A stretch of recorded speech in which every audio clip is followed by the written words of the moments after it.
আজকে দেখবো আমার সন্দেহটা ঠিক কিনা। দিনের পর দিন আমার বাড়িতে কাজ করে আমার হাজবেন্ডের সাথে এইসব করা হচ্ছে। আর যদি আমার সন্দেহটা ঠিক হয় তাহলে আজকে ওর একদিন কি আমার একদিন। ব্যাস, কাজ তো কমপ্লিট হয়ে গেছে। আরে কোথায় যাচ্ছিস? বাজারে যাচ্ছি।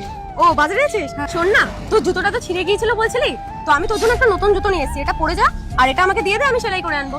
না বৌদি, ঠিক আছে, আমার এটাই ঠিক আছে। আরে বাবা, আমি তোকে তো বললাম এটা পরে যায় না। আরে না ছাড়ো তো, বাইরে যাচ্ছি, আমি একবার সেলাই করে নেবো।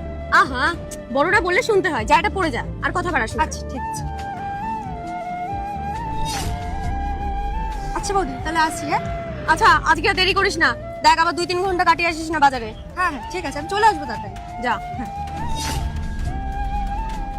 যা যা, আজকেও আমি দেখবো যে আমার সন্দেহটা ঠিক না ভুল। আর তুই কি ভাববি আমি তোকে ভালোবেসে জুতোটা দিয়েছি? হ্যাঁ, আমি তোর জুতোটাতে রং লাগিয়ে দিয়েছি, আর এই রঙের ছাপ দেখে দেখে আজকে আমি তোকে ফলো করব।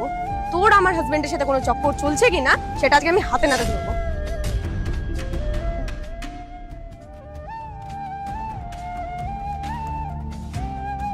আরে বৌদি, তুমি এখানে কোথায় যাচ্ছ?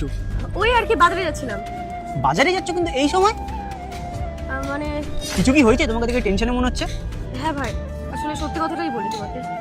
আসলে তোমার দাদার প্রতি না আমার অনেকদিন ধরে সন্দেহ হচ্ছিল। আর আমার মনে হয় কি, আমার বাড়িতে যে মেয়েটা কাজ করে না, ওর সাথে তোমার দাদার কোনো চক্কর চলছে। আর সেটা প্রমাণ করার জন্যই না আমি ওদেরকে ফলো করছি। কথাটা কিন্তু তুমি ঠিক বলেছো, আমি ওদেরকে অনেকবার রাস্তায় দেখেছি। আমি ভেবেছিলাম তোমাকে বলবো, কিন্তু তোমাকে বলে ওটা হয়নি। তার মানে এতদিন ধরে আমি যে সন্দেহটা করেছিলাম ওটাই ঠিক। আর এই কারণেই না আমি ওই মেয়েটার জুতোর মধ্যে রং লাগিয়ে দিয়েছিলাম, আর ওই রঙের ছাপ দেখতে দেখতে আমি ওকে ফলো করবো। চলো, আর সময় নষ্ট না করে এবার ফলো করি। চলো। আল্লাহর নামটি দেখে যে এড়িয়ে যাবে তার মনের ইচ্ছা কখনোই পূরণ হবে না। তাই আল্লাহর এই নামটির জন্য একটি লাইক এবং সাবস্ক্রাইব করে যাও। বেবি, এত লেট করলে কেন বলো তো? কি করবো, তোর বউ তো আমার কাজ করে করে জীবন অতিষ্ঠ করে দিল। সবসময় পিছনে খ্যাটখ্যাট করতে থাকে। এইসব কথা ছাড়ো, আজকে চলো একটা ভালো জায়গায় আয়োজন করেছি, খুব মজা হবে। না, তুমি কবে বিয়ে করবে? তুমি অনেকদিন ধরে বলেছো। আরে বিয়ের কথা এখন কেন উঠছে রে বাবা? বিয়ের আগে আগে ফুলসজ্জা করবো, সবকিছু দেখবো, তবে না। মানেটা কি? মানে তুমি সবই বুঝতে পারছো। সব থেকে বড় কথা কি জানো তো?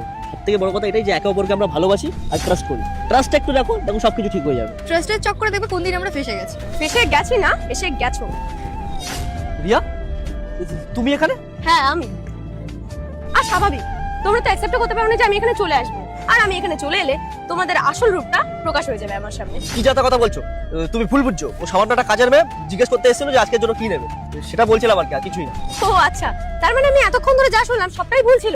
ও মা, আমাকে তাড়াতাড়ি 2000 টাকা দাও তো, আমি পাঠাতে যাবো। কত? 2000 টাকা। 2000? 2000 টাকা কোথায় পাবো মা? আমি সবজি বিক্রি করে তো 200 টাকাও হয় না। আমি তোকে 2000 টাকা কোত্থেকে দেবো মা?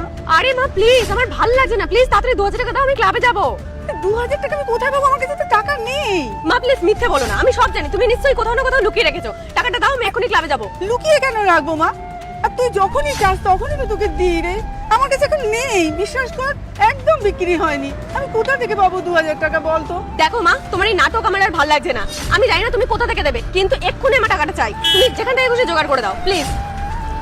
আচ্ছা দাঁড়া, দেখি। দেখ, এতদিন সবজি বেচে আজকে রেশনের জন্য এই 500 টাকাই রেখেছিলাম। নে, তুই এটাই নে। এই 500 টাকা দিয়ে কি হয় মা, একটু বলে বোঝাবে? আমি যে ক্লাবে যাচ্ছি না, এন্ট্রি ফিস হলো 1500 টাকা। সো প্লিজ, এই 500 টাকা দিয়ে কিচ্ছু হয় না। রাখো তোমার টাকা তোমার কাছে। আর একটু দাঁড়া, এই 2-4টে সবজি বিক্রি হলে যে পয়সাটা হবে আমি তোকেই দেবো। এখন এই টাকাটা তুই রাখ। মাসিমা, শশা কত করে? শশা? শশা 40 টাকা কিলো। নাও, খুব ভালো শশা, একদম কচি শশা। এটা নাও, এটা নাও, খুব ভালো শশা। কত দেবো বাবা? তাড়াতাড়ি করো, আমার লেট হয়ে যাচ্ছে, সবাই আমার জন্য ওয়েট করছে।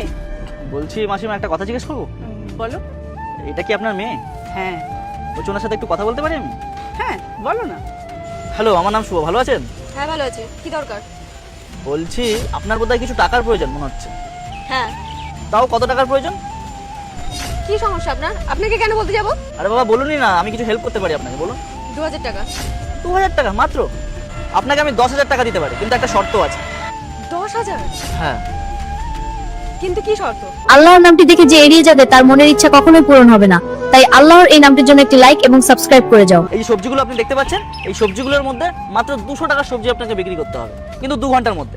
আর যদি সেটা আপনি পারেন, সঙ্গে সঙ্গে ক্যাশ আপনি পেয়ে যাবেন পুরো 10,000 টাকা। 10,000 টাকা? আর এটা পাওয়ার জন্য মোটে 200 টাকা সবজি বিক্রি করতে হবে? এটা তো একদম নর্মাল বিষয়, আমি এখনই করে দেবো। যাক ভালো, তাহলে করুন। মাসিমা আপনি আমার সাথে চলুন, উনি ততক্ষণ 200 টাকা সবজি বিক্রি করুন। আসুন আমার সাথে আসুন। 1 ঘন্টা হয়ে গেল এখনো কোনো কাস্টমার নেই। হ্যাঁ ভালো লাগে না। দিদি বলছি পেঁপে কত করে? এটা এটা তো 100 টাকা। এটা 100 টাকা? আপনি হয়তো ব্যবসা নতুন করছেন, এটা 100 টাকা দামই না, এটার মূল্যটা আমি দিচ্ছি। এই যে এটার আসল দাম। চললাম আমি। আরে এটার দাম 100 টাকা। ও দাদা শুনে যান, চলে গেল। মোটে 50 টাকা উঠলো।